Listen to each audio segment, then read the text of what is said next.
Hi, my name is Jen, and I wanted to share rules 11 and 12. This will be the final video in my series, 12 Rules to a Better Life. So let's get started. All right, so rule 11 is learn to feel and monitor your emotions without letting them control you. And being the psychology person in me, I really like this rule. It is pretty self-explanatory, but I really think that it's important to feel your emotions. One, because I think it makes life a little bit more fun and enjoyable to really be able to kind of feel and be present for everything. But I also think that emotions provide us with a whole lot of helpful information. For instance, knowing that we're sad can really tell us a little bit about the situation. So maybe somebody made us feel uncomfortable or made us feel poorly about ourselves, and then that made us sad. So that would tell us some information about that person or about that situation that could help to protect us or to kind of guide us in the future. So emotions can let us know when we're okay or not okay. If we are aware of whatever emotion it is that we're feeling at the time, we can ask a lot of questions and kind of assess the situation. So at this period of my life, or at this time, I'm feeling really happy or I'm feeling really good. Well, why is that? And that provides us with a lot of helpful information for the future. The same thing if it's a more negative emotion. If we're really feeling down and discouraged or angry or stressed out, we can really assess what types of things are contributing to us feeling those emotions. And then we can see if we can change any of those circumstances or situations. So I think that by really feeling our emotions and knowing what they are and being aware of them, that can really help to inform us and give us good information to make changes on them. I also believe that you can't really monitor something unless you know what it is. So the more that you know what emotions you're experiencing, the more you'll be able to monitor them.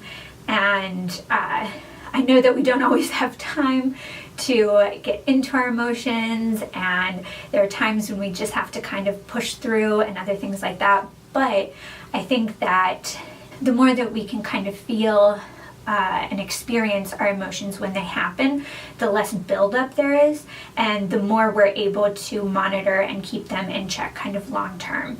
So if I just ignore my anger or sadness or whatever else, then it can build and increase, and then I have a much bigger problem, versus if I'm just really upset and I let myself be upset, or I know that I'm upset and I kind of monitor that, I will just have better interactions with other people, and I'll be better able to handle and kind of take care of my emotions myself rather than taking them out on somebody else.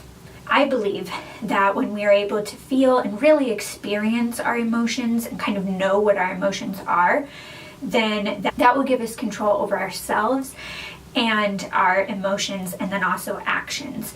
So if I know that I'm angry, I can then begin to monitor and control that anger and decide whether or not it's an appropriate time to be angry, or if I have to kind of reschedule it for a little bit later, because sometimes you can't just be angry in the moment. So by knowing that that's what I'm kind of feeling, that gives me more control. So that way I'm not taking it out on other people, and that way I'm also not ignoring something that is clearly bothering me. So I think that the more that we're able to experience the emotions and know what they are, the more we're able to control them and ourselves. So if you want more information about emotions, I know sometimes it can just be very hard to even know what it is that you're feeling. We're not really taught very much about emotions and how to control our emotions, at least here in the US. If you would like to know more, I'll leave a link down in the description box below with a list of emotions and kind of some descriptions of what those emotions are. So that way, if you are having some trouble, you can at least look there to get some help and maybe help you identify some other types of emotions. Good is not an emotion, bad is not an emotion. So the more you can kind of be specific and actually find out what emotion it is that you're feeling, the better off you'll be. Also, just another tip about emotions, there are a lot of other kind of ways that emotions will kind of show themselves in us. So if you're having a hard time figuring out what emotion you're feeling, I know that in a lot of people it's very common if they're angry to get a increased heartbeat. The body temperature will rise. That's kind of where the phrase blood boiling kind of comes from. It may also affect your body language and your posture. So those are some other physical or outside representations of the kind of internal emotion that you're feeling. So also with stress, you may notice that you're tapping or being a little bit more nervous, looking around, your palms may be sweaty. Another thing that I think is pretty common with stress, or if you're worried or nervous, you may start to develop some type of pressure in your muscles on your shoulders. So a lot of times an emotion can be kind of felt at certain points in the body. So that can be another clue as to what type of emotion you're feeling if you're not quite sure. So that's something else to kind of be aware of and check out as well. So just real quick, I wanted to share how being aware of my emotions has really helped me in one area. It's helped in a variety of areas, but just to give you an idea, a couple years ago, I found that I was really shopping a whole bunch, and I love to shop anyway, but I found that I was really shopping a lot just to fill the time in the day, and like whenever I had kind of a couple of free hours, I would just go out and shop. And I love to bargain hunt and stuff, so it wasn't like super crazy. I didn't spend huge amounts, but it was still not a good habit. And so I began to kind of reflect on that and see kind of why it was that I was doing that so much. I hadn't really done it to that extent in the previous years, and so I was trying to figure out what was making me want to go shopping so much. And I really found that I was really just very sad and lonely, and I was using the shopping as a way to cope with my kind of negative or kind of sad emotions. And that was definitely not good. And so just by kind of observing that kind of bad behavior or that negative behavior, I was able to ask some questions and see that it was really, I was really trying to address an emotional need. And once I was able to identify that, I was actually able to change it. And so while I still do enjoy shopping, while I still do go shopping every now and again, I was able to find at that point, and then also since, that if I'm really starting to feel that way again, or I'm really starting to want to go shopping a bit more, I can stop myself and see whether or not it's because I need something or because I'm trying to meet some other emotional need. And if I am trying to meet that need, what I can do instead is try and plan something social with friends, or address that need in another more healthy, productive way.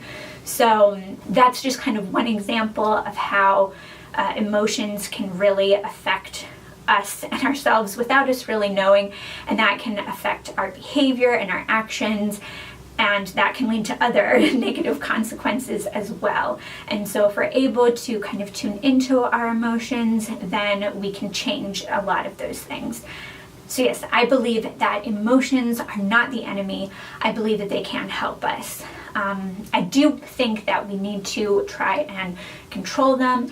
There are times when it's not appropriate to dive into our emotions, maybe at work, or if you're in the car and you're driving, you may want to be a little bit more careful about just yelling or just crying or whatever else. There is an appropriate time and place, but I think that the more that we can be aware, the better off we'll be. So I believe that it's very important to not only feel and monitor our emotions, but also to control them.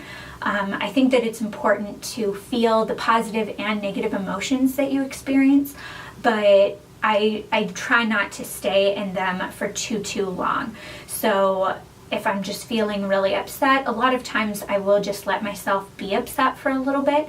But if I notice that anger, frustration, whatever it is lasting quite a long time, then I will really start to kind of check and monitor and assess it further. And if it is something that is a really big deal or something that I'm not able to handle as much, I definitely want to make sure that I'm reaching out and getting the proper resources and help needed. So if you do find, if you are kind of experiencing your emotions a little bit more, but you find that kind of negative emotions are not going away, definitely do reach out and get help from loved ones, from friends and family, but also definitely get some professional help as well. I know I've gone to counseling a couple of times in my life, and that has really helped in so many ways. I cannot recommend it enough. So if you are struggling with kind of some lingering kind of negative emotions and you can't seem to get out of those, definitely do seek proper help. All right, and the final rule number 12, is taken from comics and Spider-Man in particular. It is, with great power comes great responsibility. And this one is also kind of pretty self-explanatory. In the comics, it definitely makes sense. Spider-Man is a superhero. He has superhero abilities, and so it's very easy to figure out, what this means when applied to him. He has great power from the superhero abilities, and so it makes sense that he has a greater responsibility. However, I believe that we all have a kind or a form of power, whether that's privilege, opportunity, options, money, knowledge, whatever it is. I believe that we all have certain levels of power that do require that we be responsible with it. Some people have a lot more power than others with money or privilege, as I mentioned before, but I think that it's really important to make sure that you're aware of that privilege or power or whatever, and that you do something to help anytime that you can. I would also say this goes back to the golden rule, the first rule that I have, do unto others as you would have them do unto you. So when I say do something about it, I definitely do mean something more positive. I think this also applies to knowledge. I know that there are kind of some times when you see people who are bullied and then later on they become bullies. And I think that in those cases, it's also really important to consider the knowledge and experience you have. And I think that there's a responsibility that goes with that as well. So if you were bullied, you know what it's like, and you shouldn't want to treat other people like that.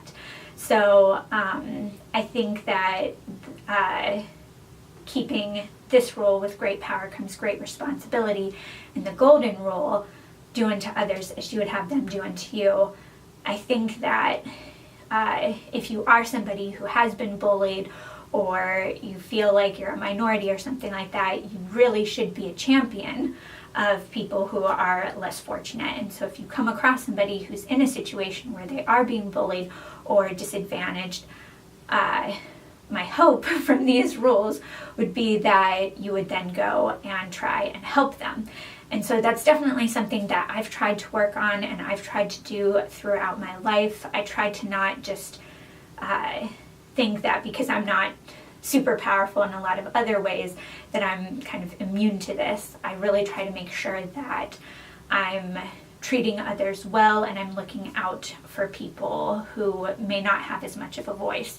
Because since I've been through certain experiences, I kind of know what it's like, and I also am a bit stronger, and so I want to make sure that I'm helping other people out and caring for them, because life is just hard enough on its own without feeling like you're totally alone and being left alone and being hurt or taken advantage of. So this is something that I think is just really important, and it's something that I definitely want to make sure that I teach my sons. As you can see, I'm pregnant. I also have a 1-year-old son now, and I just want to make sure that they grow up with a bit more compassion and empathy and responsibility, and just really trying to care for other people and not hurt them, marginalize them, minimize them, take advantage of them or anything like that. So yeah, just because something bad happened to you, I don't think that gives you an excuse to do something bad to somebody else. But yes, so those are my 12 rules to live a better life. As I mentioned before, I've created a playlist for this series. So if you missed any of the videos, please check my playlist and you'll find a number of other playlists as well as one for this series. So I hope that you enjoyed it. I hope you're challenged to think about what rules you would create for yourself, if you liked any of mine, if you'd add any others. Yeah, I hope that this was helpful and thought-provoking. If you have any requests or suggestions, I definitely love to hear them. I want to make content that you like, so if you'd like to see any other things, please leave them in the comments below.